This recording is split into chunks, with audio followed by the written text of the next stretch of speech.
चलिए नमस्कार आप सभी को।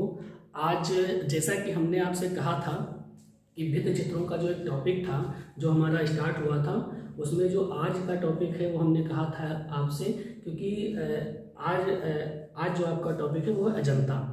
अजंता बहुत ही इम्पोर्टेंट टॉपिक है। ऐसा कोई पेपर नहीं है, ऐसा कोई प्रश्न पत्र नहीं है जिसमें यहाँ से प्रश्न न पूछे जाते हैं। और अजंता बड़ा विषय होने के साथ साथ ही कई लोगों को, कई बच्चों को इसमें डाउट रहता है कि इतना बड़ा सिलेबस है, इतनी सारी चीज़ें हैं, इतने सारे चित्र हैं, कैसे इनको याद किया जाए। देखिए, कारण ये होता है कि हम लोग रटना शुरू कर देते हैं। अगर उन चीज़ों को हम हेडिंग वाइज बांट के चलें, के चलें और हेडिंग के माध्यम से जो भी हेडिंग हो उस हेडिंग के अंतर्गत अगर चीज़ों को हम पढ़ें तो वो जल्दी याद हो जाएंगी, ज़्यादा स्थायी रहेंगी। ठीक है, तो उसी के बारे में आज आपसे बात होनी है। अभी तक आप जोगीमारा पढ़ लिए थे। एक बात और याद रखिएगा कि भित्ति चित्रों का जो टॉपिक आपका है वो धर्म विशेष पर आधारित है। ठीक है, जोगीमारा को अगर छोड़ दें तो उसके बाद भित्ति चित्रों का जो टॉपिक शुरू होता है वहाँ पे धर्म विशेष पर आधारित चित्रों का निर्माण वहाँ पर होता है। तो थोड़ा सा वो ध्यान रखिएगा, ये एक टॉपिक है। उसके बाद अजंता में आने से पहले, चूंकि अजंता एक बहुत महत्वपूर्ण टॉपिक है, अजंता में आने से पहले हमें बौद्ध धर्म के बारे में जानना पड़ता है। चूंकि बिना बौद्ध धर्म के पढ़े आप अजंता को पढ़ने अगर बैठेंगे तो कहीं ना कहीं बहुत सारी समस्याएं उत्पन्न होगी, क्योंकि पूरी की पूरी अजंता और उसमें जो चित्र बने हैं वो सारा का सारा बौद्ध धर्म पर आधारित है। महात्मा बुद्ध के जीवन से संबंधित चीज़ों का अंकन वहाँ पे हमें देखने को मिलता है। प्रमुख रूप से ज़्यादातर जो वहाँ पर चित्रण है, अंकन है, जो मूर्तियाँ हैं, जो भी वहाँ पे चीज़ें हैं वो ज़्यादा से ज़्यादा बौद्ध धर्म से संबंधित हैं। इसलिए आज हम केवल उन हेडिंग पे बात होगी, उन बिंदुओं पे बात होगी जिनके अंतर्गत हमें अजंता को पढ़ना है और अजंता को कंप्लीटली उसको हमें ये देखना है कि किस तरह से अजंता में क्या क्या चीज़ें बनी हैं, क्या क्या उसमें स्थापत्य की दृष्टि से देखेंगे, मूर्तियों की दृष्टि से देखेंगे, चित्रों की दृष्टि से देखेंगे। तो इन्हीं की बात अजंता, इन्हीं टॉपिकों पे बात आपसे होगी। उनको हमने कई हेडिंग के अंतर्गत बांट रखा है। हमने पूरी अजंता को कई सारी हेडिंग्स के अंतर्गत हमने बांट रखा है और उन्हीं हेडिंग के अंतर्गत हम चीज़ों को यहाँ पर देखेंगे। लेकिन अजंता को पढ़ने से पहले, अजंता को देखने से पहले आपको कहीं ना कहीं बौद्ध धर्म के बारे में जानना बहुत जरूरी है। तो अगला जो वीडियो होगा आज केवल और केवल हम यहाँ पे आपसे सिर्फ और सिर्फ अजंता की उन हेडिंग पर बात आपसे होगी, अजंता की उन हेडिंग्स पे बात होगी जिनके अंतर्गत हमें अजंता का सारा सिस्टम समझना है कि किस तरह से, ठीक है, किस टाइप से अजंता को हमें पढ़ना है और किस टाइप से उसको हमें याद रखना है। ठीक है, जहाँ तक कोशिश ये रहेगी कि उन्हीं हेडिंग के अंतर्गत आपको सारी चीज़ें दे दी जाएंगी। कुछ एक आध पॉइंट जो बचते हैं उसको हम लोग लास्ट में लिखते हैं या समझाते हैं, जो एक हेडिंग रहेगी अन्य महत्वपूर्ण तथ्य वाली, तो उस चीज़ को समझेंगे। आज केवल और केवल आप उन चीज़ों पे बात होगी कि जो चीज़ें हमें अजंता को शुरू करने से पहले जो चीज़ें हमें पढ़नी हैं उन चीज़ों को हम समझ लेते हैं। ठीक है, तो अजंता से पहले आपको जो टॉपिक पढ़ना है, अजंता से पहले जो आपको पढ़ना है, अजंता से पहले जो आपको रटना है, पढ़ना है, वो है बौद्ध धर्म। ठीक है, बौद्ध धर्म को पढ़ने के बाद ही आप अजंता में एंट्री करें तो ज़्यादा बेटर है। डायरेक्ट अगर आप अजंता पे जाएंगे तो थोड़ा सा उसमें प्रॉब्लम होगी, क्योंकि वहाँ पे सारा का सारा बौद्ध धर्म से संबंधित चीज़ें वहाँ पर बनाई गई हैं। अगर ऐसा आप करेंगे, अगर आप डायरेक्ट अजंता को पढ़ने बैठ जाएंगे तो कहीं ना कहीं आपके सामने जो वहाँ पर समस्याएं आएंगी, जैसे बहुत सी चीज़ें हैं, जैसे जातक कथाएं हैं, महात्मा बुद्ध को किस जब निर्वाण हुआ उनका, जब उनको ज्ञान की प्राप्ति होती है, तो इस प्रकार की घटनाओं का जिक्र वहाँ पर है, और उनसे संबंधित कुछ चित्र वहाँ पर देखने को मिलते हैं। ठीक है, तो इस प्रकार अगर हम उन चीज़ों को पढ़ते हैं वहाँ पर अजंता में, तो उससे पहले आपको बौद्ध धर्म के बारे में जानना जरूरी होगा। तो अगले वीडियो में हम सबसे पहले बौद्ध धर्म के बारे में बात करेंगे।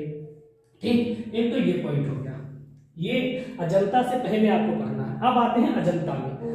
अजंता में आने से पहले, ठीक है, आपको बौद्ध धर्म के बारे में विधिवत आपसे बात होगी अगले वीडियो में।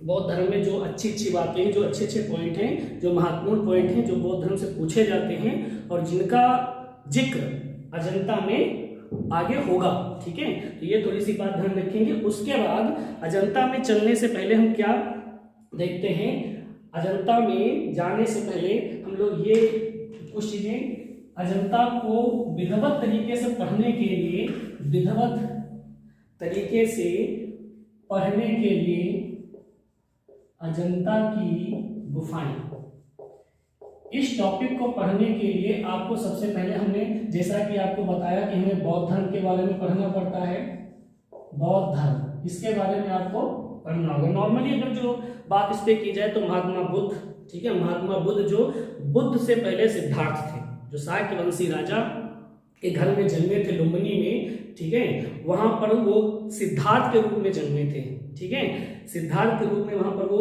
जन्मे थे, जहां पर आसित नामक एक ऋषि ने उनके बारे में जो भविष्यवाणी वहां पर की थी, उस भविष्यवाणी को ध्यान में रखते हुए जो सिद्धार्थ के पिताजी थे शुद्धोधन, ठीक है, कि जैसा उन्होंने कहा था कि अगर ये बच्चा का सन्यासी हो जाएगा, ठीक है, समाज में जो घटनाएं, जो महात्मा बुद्ध के या सिद्धार्थ के जीवन की जो आरंभिक 4 घटनाएं थी, जिनको देखने के बाद इनको सन्यास की भावना, एक सन्यास धारण की भावना इनके अंदर उत्पन्न हुई। तो ये सब चीजें ऑलरेडी इनके जन्म के समय भविष्यवाणी हुई थी, तो वो ध्यान रखेंगे। तो वहां पर हम बौद्ध धर्म के बारे में देखेंगे कि बौद्ध धर्म कि जो एक लड़का था सिद्धार्थ, कैसे वो महात्मा बुद्ध या बुद्ध कहलाया, और फिर उनके बाद उनके जीवन में कौन कौन सी घटनाएं घटित हुई, उन चीजों का ही अंकन अजंता में हमें देखने को मिलता है, ठीक है। अब बात करते हैं अजंता की। अजंता में जो सबसे पहली हेडिंग आपकी आएगी, सबसे पहली हेडिंग आएगी स्थिति। क्या स्थिति है अजंता की? स्थिति व विभिन्न स्थानों से दूरी। इस टॉपिक या इस हेडिंग को हम लोग वहां पर देखेंगे, विभिन्न स्थानों से दूरी, विभिन्न स्थानों से दूरी, इस चीज को वहां पर देखेंगे। ये तो पहली हेडिंग हो जाएगी, ठीक। उसके बाद जो दूसरी हेडिंग होगी यहाँ पर, उसके बाद जो दूसरी हेडिंग यहाँ पर होगी, उसको आपको ध्यान रखना है कि क्या होगी, कि अजंता गुफाएं, अजंता में गुफाओं के, ठीक है। देखिए अगला जो टॉपिक होगा, अजंता में गुफाओं के प्रकार, गुफाओं के प्रकार व निर्माण पद्धति।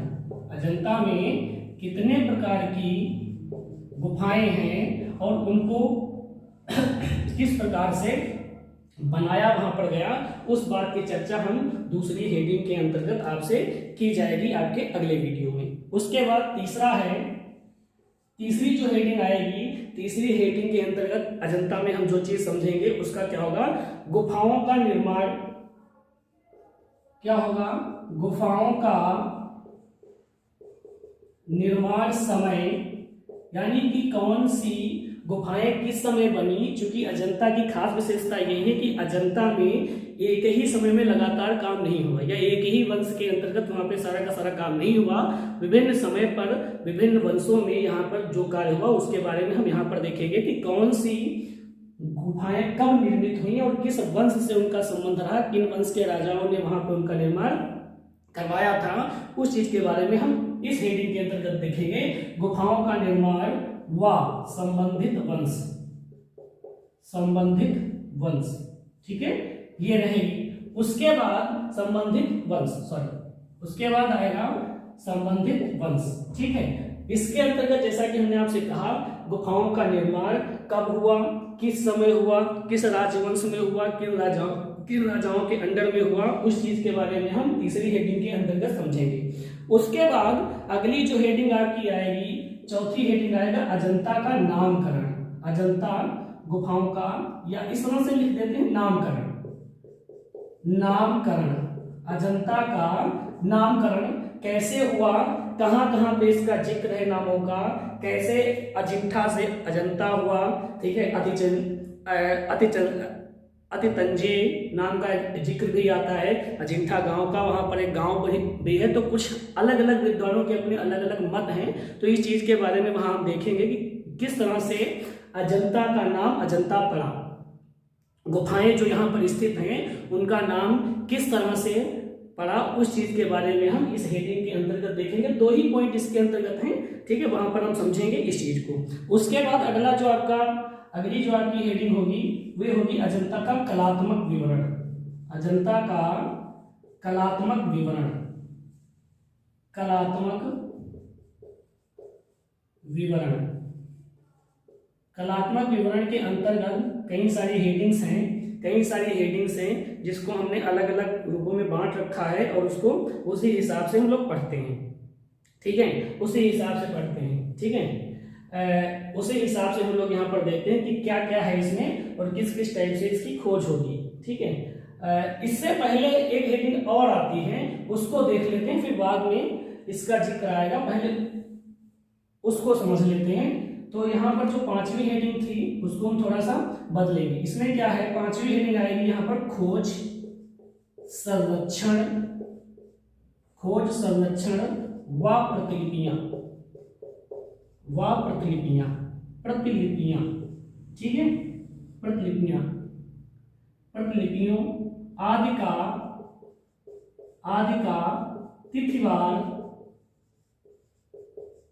तिथिवार वर्णन। तिथिवार का कहने का मतलब ये है, ठीक है, कि किस सन में खोज हुई। संरक्षण का यहाँ पर अर्थ ये है, संरक्षण का वैसे तो बेसिक अर्थ ये है कि किसी संस्था के माध्यम से या कोई संस्थान के माध्यम से गुफाओं की देख रेख का जो कार्यभार होता है अपने अंडर में ले लेना, उसको संरक्षण बोलते हैं। लेकिन यहाँ पर हम संरक्षण के अंतर्गत उन चीजों को भी देखेंगे कि 1819 में खोज के बाद अजंता की गुफाओं का जो 1819 में जो खोज होती है, ठीक है, 29 अप्रैल 1819 को अजंता की जब खोज होती तो उसके बाद, खोज के जस्ट बाद एक हेडिंग आपको हम देंगे। पहली हेडिंग हो जाएगी इसके अंतर्गत, फर्स्ट हेडिंग हो जाएगी खोज, सेकेंड हेडिंग हो जाएगी संरक्षण और थर्ड हेडिंग हो जाएगी प्रतिलिपियां। खोज में एक डेट आ जाएगी 1819, फिर संरक्षण में हम 1822 से शुरू करेंगे। 1822 में क्या हुआ, उसके बाद 1824 में क्या हुआ, उसके बाद इसी टाइप से जो डेट आती है, ठीक है, 1828 की बात है, 1843 से 47 की बात है, ठीक है। तो इस प्रकार की जो डेट्स आएंगी प्रतिलिपियों के बनने से पहले, ठीक है, इस टाइप से जो डेट आएंगी और कहां तक चलेंगे, 1983 तक चलेंगे, जब यूनेस्को इनको विश्व धरोहर की सूची में शामिल कर लेता है। तो इस प्रकार की जो डेट है, प्रतिलिपियों वाली डेट्स को अगर छोड़ देंगे तो उसके बाद जो बीच की डेट आपकी बचती है, उन डेटों को हम संरक्षण के अंतर्गत देखेंगे और प्रत्येक डेट में क्या हुआ, किस विद्वान ने कौन सा कार्य वहां पर किया था उसने, उस चीज को हम संरक्षण के अंतर्गत देखेंगे। प्रतिलिपियों के टॉपिक में जब हम लोग चलेंगे तो पहली बार अजंता की प्रतिलिपियां कब बनती हैं, ठीक है, तो इस बात की जब शुरुआत की जाती है तो 1844 डेट डाल के की जाती है, क्योंकि 1843 की बात यहाँ पर की जाती है कि कहते हैं कि 1843 में रॉबर्ट गिल की नियुक्ति होती है, ठीक है, कि अजंता की प्रतिलिपियां आपको बनानी है वहां पे जाकर के। इस तरह की वो डेट्स हैं। तो इसी में प्रतिलिपियों के टॉपिक में ही रॉबर्ट गिल की बात होगी, फिर अजंता उसमें बंगाल शैली का जो दल था लेडी हरिंगम की अध्यक्षता में, उनकी बात होगी। तो इस प्रकार से उसमें जो डेट्स वाइज जिन डेटों में अजंता की प्रतिलिपियां बनी हैं, उन डेट का जिक्र आपका इसके अंतर्गत किया जाएगा। तो यही वो हेडिंग है कि खोज कब हुई, फिर विभिन्न विद्वानों ने वहां के जो लेख लिखे, विवरण दिया, फिर यूनेस्को आया, फिर ASI भारतीय पुरातत्व डिपार्टमेंट जो था उसने उसको अंडर में कब लिया, ठीक है, फिर बाहर के लोग भी आते हैं जो उनका संरक्षण की देखभाल, ये सब चीजें जो होगी वो इस संरक्षण के अंतर्गत हम लोग देखेंगे। प्रतिलिपियों में क्या होगा, वही बात फिर से है कि इसमें कब किन किन समयों में और किन किन आर्टिस्टों ने अजंता की प्रतिलिपियां बनाई, उनको हम तिथिवार देखेंगे कि किस डेट में किस कलाकार ने कौन सी प्रतिलिपियां बनाई, इस चीज को वहां पर समझेंगे। उसके बाद अब उस हेडिंग के अंतर्गत जाएंगे कि अजंता का कलात्मक विवरण। अजंता का कलात्मक विवरण, ठीक, इसमें चलेंगे। तो इसको हमने कई सारी उप हेडिंग में बांट रखा है, जैसे चित्रण विषय की बात करेंगे कि क्या चित्रण विषय है अजंता का।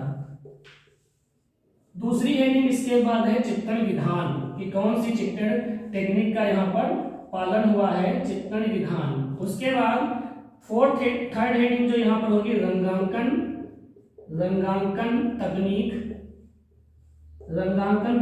व रंग, कौन कौन से रंग और उन रंगों को किस टेक्निक में लगाया है वहां पर आर्टिस्टों ने, तो उस चीज के बारे में बात होगी। ठीक है, ये है यहाँ पर। और तीसरा और चौथी हेडिंग होगी कि अजंता में जो ये चित्र बने, चित्रों की इन शैली को, चित्रों की चित्रण निर्माण की इस शैली को या चित्रण निर्माण की इस टेक्निक को अलग अलग विद्वानों ने जिस नाम जो नाम दिए हैं, तो वो चौथी हेडिंग होगी अजंता चित्रण शैली का नामकरण। चित्रण की इस शैली को, चित्रण की अजंता में जो चित्र बने उन चित्रों के बनाने की जो टेक्निक थी, चित्रण की जो स्टाइल थी, ठीक है, उनका क्या नाम दिया गया, चित्रों की उस शैली को कौन कौन से नाम दिए गए, उनकी बात इसके अंतर्गत होगी। तो ये जो आपकी छठी हेडिंग होगी ये सबसे महत्वपूर्ण रहेगी, क्योंकि यहाँ पर क्वेश्चन पूछे जाते हैं कि अजंता में जो भित्ति है किस टेक्निक में है, तो फ्रेस्को सिक्कों में है। चित्रण की टेक्निक क्या है, यानी कि रंगों को लगाने की टेक्निक क्या है वहां पे, तो टेम्परा है। फिर कौन सा रंग कैसे वहां पर बनता था, वहां के आर्टिस्टों ने जिन रंगों का उपयोग किया वो रंग कैसे उसने बनाए थे, उस चीज के बारे में बात करेंगे। उसके बाद बात करेंगे चित्रण विषय। एक विद्वान हुए आपके वाचस्पति गैरोला, जिन्होंने अजंता के चित्रों को देखने के बाद उन चित्रों को 3 भागों में बांटते हैं, अलंकारिक, वर्णनात्मक और रूपभेदिक। तो उसी में हम उन विषयों को लिखेंगे, समझेंगे वहां पर कि क्या क्या अजंता में चित्रित है, उस चीज के बारे में इस हेडिंग के अंतर्गत समझेंगे। फिर है अजंता चित्रण शैली का नामकरण। अजंता चित्रण शैली का नामकरण, यहाँ पर कहने का मतलब ये है कि अजंता के चित्र जिस टेक्निक में बने, अलग अलग समय पर जिस टेक्निक में बने और सबसे श्रेष्ठ चित्र जिस टेक्निक में बने, जिस समय पर बने, उसके आधार पे चित्रों की इन शैली को विद्वानों ने अलग अलग नाम दिया है। एक ने बौद्ध शैली का नाम दिया, एक ने गुप्त शैली का नाम दिया। तो ये नाम कैसे आए, किसने दिए, इस चीज के बारे में यहाँ पर आपसे चर्चा की जाएगी। ठीक है, उसके बाद अगली जो हेडिंग आपकी होगी, अगली जो आपकी हेडिंग होगी जिसके अंतर्गत हम बात आपसे होगी कि अजंता गुफाएं, अजंता की गुफाएं, अजंता की अगली जो हेडिंग आपकी होगी अजंता की प्रमुख गुफाएं, अजंता की प्रमुख गुफाएं व उनके चित्र। अब आप जानते हैं या बहुत सारे बच्चों ने पढ़ रखा होगा कि अजंता की किन गुफाओं में हमें चित्र देखने को मिलते हैं। तो ठीक है, जो अनुमानता जो ज्यादा से ज्यादा मतलब जो गुफाएं हैं जिनमें ज्यादा से ज्यादा चित्र हमें देखने को मिलते हैं, तो उनकी संख्या जो है वो है 9, 10, 16, 17, 1 और 2। इन्हीं गुफाओं में अजंता के श्रेष्ठ चित्र विद्यमान हैं। तो इन गुफाओं के बारे में विधिवत देखेंगे और बाकी कुछ केव्स होंगी जहां पर मूर्तियां मिलती हैं, कुछ चित्र मिलते हैं, उनके फिर बाद में चर्चा होगी। लेकिन यहां से क्वेश्चन मोस्टली पूछा जाता है कि अजंता की चित्रों की दृष्टि से कौन सी गुफाएं श्रेष्ठ है, तो वो 9, 10, 16, 17 और 1, 2 ये 6 हैं। लेकिन इनमें भी अगर जो आपसे पूछे कि श्रेष्ठ चित्र किसमें है, तो 16, 17 में माने जाते हैं, क्योंकि गुप्त काल के दौरान इन गुफाओं का चित्रण होता है, निर्माण नहीं होता है, चित्रण होता है। तो ये बात ध्यान रखेंगे थोड़ी सी। सारी की सारी चर्चा आपसे होगी। गुफाओं का निर्माण पूछे तो क्या आप लगाएंगे, चित्रों का निर्माण अगर आपसे पूछ ले तो आप क्या लगाएंगे। अजंता में, ठीक है, अजंता में महात्मा बुद्ध को राजसी वेशभूषा के अंतर्गत कहां पे चित्रित किया गया है, किस राजवंश के समय अजंता में महात्मा बुद्ध को राजसी वेशभूषा में अंकित किया गया। इस प्रकार के जो क्वेश्चन पेपर में पूछे जाते हैं या बनते हैं जो प्रश्न, उनके बारे में चर्चा से विधिवत की जाएगी। तो अजंता की प्रमुख गुफाएं व उनके चित्र, तो गुफाएं 6 हैं जिन पे आपसे विधिवत चर्चा होगी, 9, 10, 16, 17 और 1, 2। इनमें गुफाओं में अच्छे चित्र है जनता की, और वर्तमान समय में इन्हीं में चित्र है। बाकी में लगभग है, चित्र सब में है, लेकिन अच्छे चित्रों की अगर जो बात की जाए तो इन्हीं में मिलते हैं, इन्हीं की चर्चा की जाती है और क्वेश्चन भी ज्यादातर यहीं से पूछे जाते हैं। ठीक, उसके बाद अगली जो हेडिंग आपसे होगी, अगली हेडिंग के अंतर्गत जहां पर आपसे बात होगी, तो उसमें हम देखेंगे क्या कि अजंता के कुछ अजंता के कुछ प्रमुख चित्रों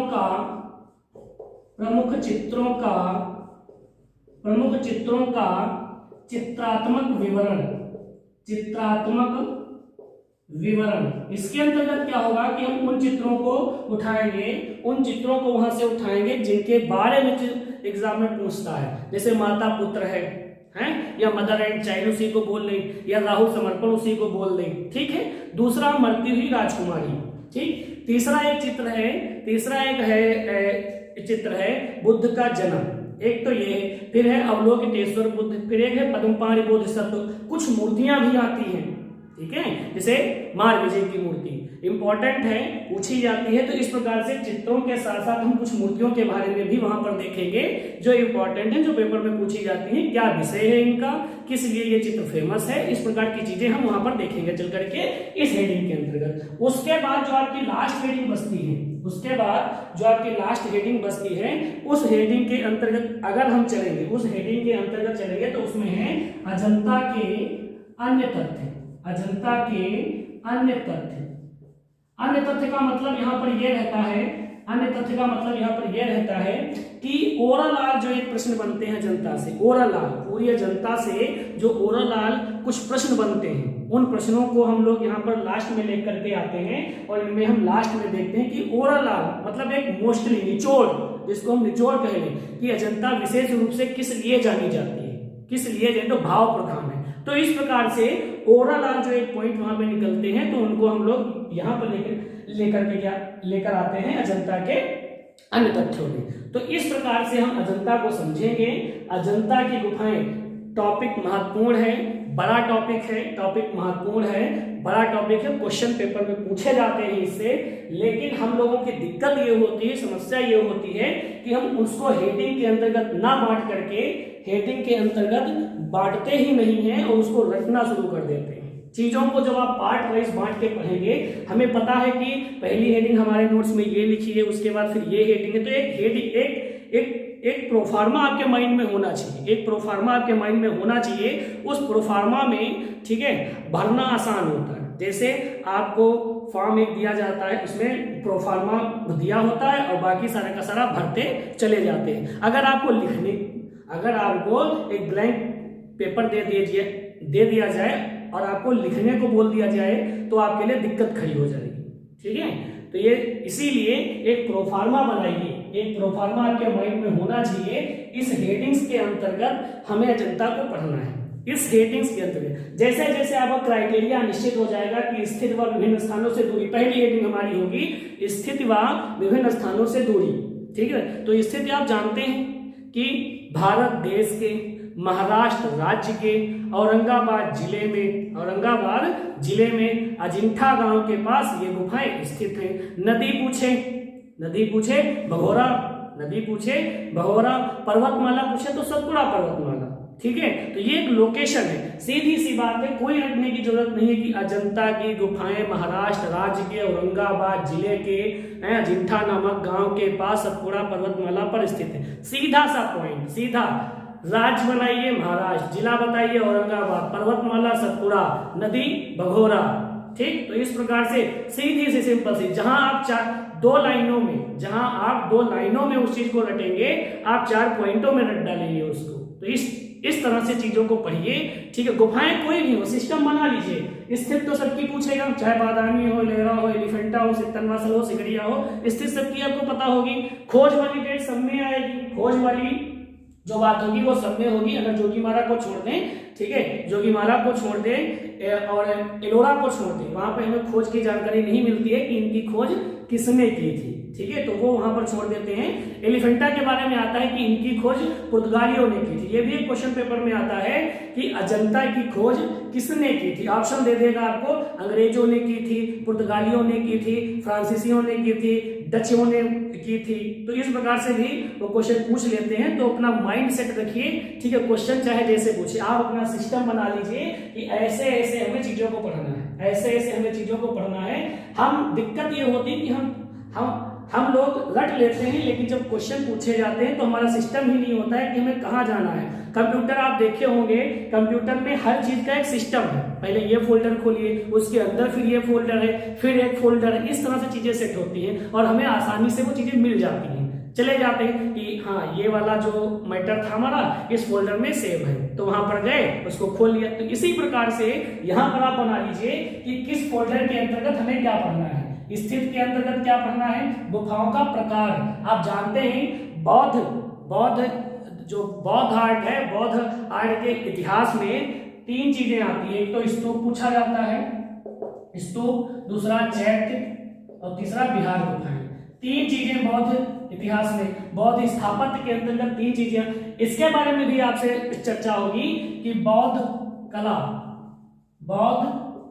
कला के प्रकार, इसके बारे में भी बात होगी। तो 3 टाइप मिलते हैं इसके, स्थापत्य मिलती है, बौद्ध धर्म की स्थापत्य मिलती है, मूर्तियां मिलती है बौद्ध कला की, और चित्र मिलते हैं बौद्ध कला की। इसके बारे में भी हम लोग आगे देखेंगे कि स्थापत्य के अंतर्गत क्या आता है, स्तूप आता है। मूर्तियों के अंतर्गत देखेंगे तो मूर्तियों में आप जब देखेंगे तो मूर्तियों में आप जब देखेंगे तो शुंग ये इसमें मौर्य काल में सांची में जाएंगे तो सांची स्तूप स्थापत्य के अंतर्गत है। लेकिन सांची में जो मूर्तियां उत्कीर्ण हैं, सांची में पत्थरों में जो उत्कीर्ण हुए दृश्य हैं उनको हम मूर्तियों के अंतर्गत लेकर जाते हैं। तो इस तरह से चाहे वो हिंदू धर्म से हो, चाहे वो बौद्ध धर्म से हो, चाहे वो जैन धर्म से हो, कहीं भी हो, कुछ जगहों पे स्थापत्य और मूर्ति हमें एक साथ देखने को मिलेगी, कुछ जगहों पर केवल और केवल मूर्तियां देखने को मिलेंगी, कुछ समय में, कुछ राजवंशों के समय में हमें केवल और केवल बौद्ध धर्म से संबंधित चित्र देखने को मिलते हैं। तो इस प्रकार से ये सिस्टम चलता रहता है, चाहे वो बौद्ध धर्म हो, चाहे हिंदू धर्म हो, चाहे जैसे हिंदू में जब आते हैं तो मंदिर और मंदिर की मूर्तियां, इसी प्रकार से स्थापत्य में जब आएंगे तो स्थापत्य में स्तूप आता है और गुफाएं भी आती हैं।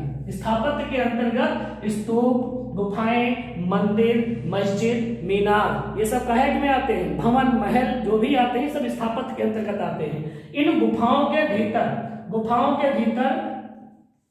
गुफाएं तो हमारी स्थापत्य के अंतर्गत आ गई। अब गुफाओं के भीतर यानी कि स्थापत्य की सहायक रूप में हम मूर्तियां देखते हैं और चित्र देखते हैं, ठीक है, चित्र देखते हैं। ऐसे एग्जाम्पल हमें कहाँ देखने को मिलते हैं, अजंता में देखने को मिलते हैं। कहाँ देखने को मिलते हैं, अजंता में देखने को मिलते हैं। विशेष करके तीनों चीजें हमें कहाँ पर देखने की मिलती है, बौद्ध धर्म से संबंधित तीनों चीजें हमें कहाँ देखने को मिलती है, स्थापत्य की दृष्टि से, मूर्तियों की दृष्टि से और चित्रों की दृष्टि से। ये तीनों चीजें हमें जहां पर देखने को मिलती है बौद्ध धर्म के अंतर्गत, वो हमें अजंता में देखने को मिलती है। इसी प्रकार से मूर्तियों में जब जाएंगे तो मूर्तियां स्थापत्य से भी जुड़ी होती हैं, तो वहां की मूर्तियां पढ़ लेंगे। जैसे आपसे मूर्तियों की जब बात यहाँ पर होगी, ठीक है, एक टॉपिक आपका स्थापत्य से संबंधित आपको हम देंगे कि किस तरह से किस किस समय पे स्थापत्य का जो सिलेबस है उसको किस टाइप से हमें पढ़ना है और किस टाइप से हमने उसको बांटा है, उस चीज के बारे में आपसे बात होगी। तो मूर्तियों के अंतर्गत मूर्तियों में स्वतंत्र मूर्तियां भी होगी। स्वतंत्र मूर्तियों की शैली कहाँ पर हमें देखने को मिलती है, गांधार शैली, मथुरा शैली और गुप्त काल में। यहाँ पर क्या है, बौद्ध धर्म से संबंधित स्वतंत्र मूर्तियां बनती हैं, ठीक। उसके बाद ऐसी बौद्ध धर्म से संबंधित ऐसी मूर्तियां जो स्थापत्य से जुड़ी हुई हों, तो ऐसी मूर्तियां हमें अजंता में देखने को मिलती, भाजा, कारले, कोंडाने, ठीक है, पीतल, उखोरा, ठीक है। इस तरह से हमें स्थापत्य के साथ साथ मूर्तियां देखने को मिलती हैं। साथ ही साथ सांची और भरौत के स्तूप में आप जब जाएंगे तो वहां पर भी स्थापत्य और स्थापत्य से जुड़ी हुई मूर्तियां देखने को मिलती हैं। बौद्ध धर्म से संबंधित चित्र कहाँ पे आपको देखने को मिलते हैं, तो अजंता और बाघ में देखने को मिलते हैं, ठीक। तो इस तरह से ये चीजें हैं। तो बौद्ध धर्म, फिर बौद्ध में आर्ट का स्वरूप क्या रहा, चित्रों, ये जो आपकी विजुअल आर्ट है, विजुअल आर्ट का स्वरूप क्या रहा, यानी कि स्थापत्य से संबंधित बौद्ध धर्म में क्या बनाया गया, मूर्तियों से संबंधित कहाँ कहाँ पे क्या क्या हुआ, और चित्र हमें बौद्ध धर्म से संबंधित कहाँ देखने को मिलते हैं, इन चीजों के बारे में हम इसके अंतर्गत देखते हैं। तो ये सब बौद्ध धर्म को देखेंगे पहले, फिर इस टॉपिक पे बात आपसे होगी, फिर अजंता पे आएंगे। तो अजंता महत्वपूर्ण होने वाला है, अजंता महत्वपूर्ण होने वाला है, इंटरेस्टिंग सब्जेक्ट है, इंटरेस्टिंग टॉपिक है, ठीक है, महत्वपूर्ण है, इंटरेस्टिंग टॉपिक है। अच्छा वीडियो बनाएंगे, कोशिश ये रहेगी कि अच्छा वीडियो बने, आपकी चीजें पॉइंट टू पॉइंट समझ में आए। लगभग 3-4 वीडियो में समाप्त हो जाएगा। अजंता का जो टॉपिक है वो 3-4 वीडियो में समाप्त हो जाएगा। ठीक है, तो आप लोग भी थोड़ा सा सहयोग करें, ज्यादा से ज्यादा वीडियो को देखें और ज्यादा से ज्यादा लोगों को भेजें। ठीक है, और बस एक विनती है कि सब्सक्राइब और लाइक सब्सक्राइब और जो बेल आइकन होती है उसका थोड़ा सा ध्यान रखें, बहुत से लोगों के पास भेजिए। ठीक है, सहयोग कीजिए। ठीक है, ताकि आपको बहुत से अच्छे अच्छे वीडियो देखने को मिले। ठीक है, नमस्कार, मिलते हैं अगले वीडियो के साथ।